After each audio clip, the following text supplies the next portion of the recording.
Assalamualaikum warahmatullahi wabarakatuh. Perkenalkan, nama saya Dimas Prayoga dengan NIM 0102-1082-425041. Baiklah, di sini saya akan memaparkan tugas paper saya dengan metode analisis regresi sederhana. Sebelum masuk ke materi pembahasan, di sini saya akan memperlihatkan referensi paper. Dari referensi yang saya ambil, di sini ada kajian teori kemiskinan. Menurut Ratu Gandasari, kemiskinan merupakan awal dan akhir dari proses kemelaratan sosial yang menyatukan faktor kelemahan fisik, kerentanan, dan impotensi isolasi.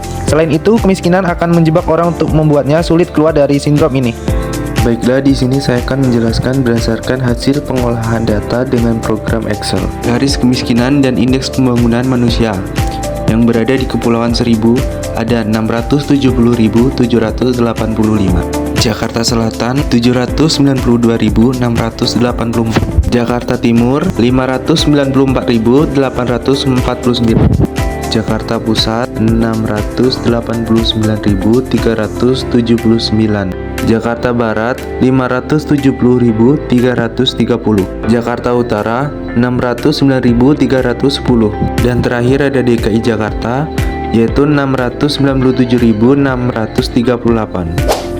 Judul paper saya di sini yaitu analisis kemiskinan terhadap IPM di Jakarta. Penelitian ini bertujuan untuk menganalisis pengaruh tingkat kemiskinan terhadap indeks pembangunan manusia di Jakarta dengan menggunakan metode regresi sederhana. Data yang digunakan dalam penelitian ini diperoleh dari Badan Pusat Statistik BPS Jakarta yang mencakup informasi mengenai tingkat kemiskinan dan IPM selama beberapa tahun terakhir.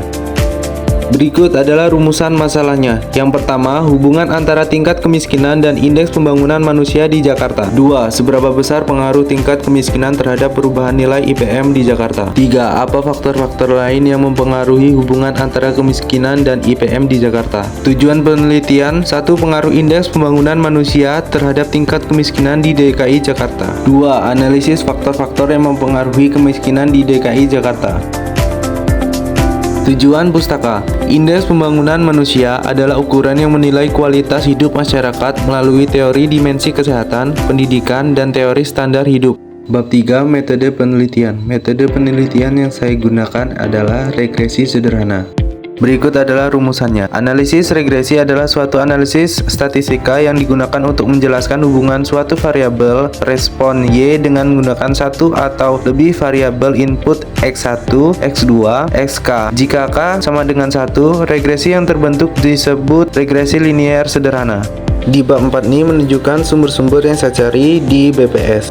Berikut adalah X residual plotnya yang menunjukkan hubungan antara nilai prediktor XX di sumbu horizontal dengan residualnya di sumbu vertikal. Berdasarkan output regresi sederhana yang diberikan, berikut hasil analisis regresi. Yang pertama ada persamaan regresi, 2 signifikan koefisien, 3 interval kepercayaan, 4 interpretasi koefisien. Bab 5 kesimpulan. Seperti yang ditunjukkan oleh koefisiensi negatif dan p-value yang lebih kecil dari 0,05, tingkat kemiskinan di Jakarta memiliki pengaruh negatif yang signifikan terhadap IPM, tercermin pada peningkatan IPM. Penemuan ini menunjukkan bahwa kebijakan yang bertujuan untuk mengurangi kemiskinan sangat penting untuk meningkatkan kualitas hidup masyarakat, dan strategi kebijakan yang bertujuan untuk mengurangi kemiskinan dapat meningkatkan kualitas hidup penduduk Jakarta secara keseluruhan.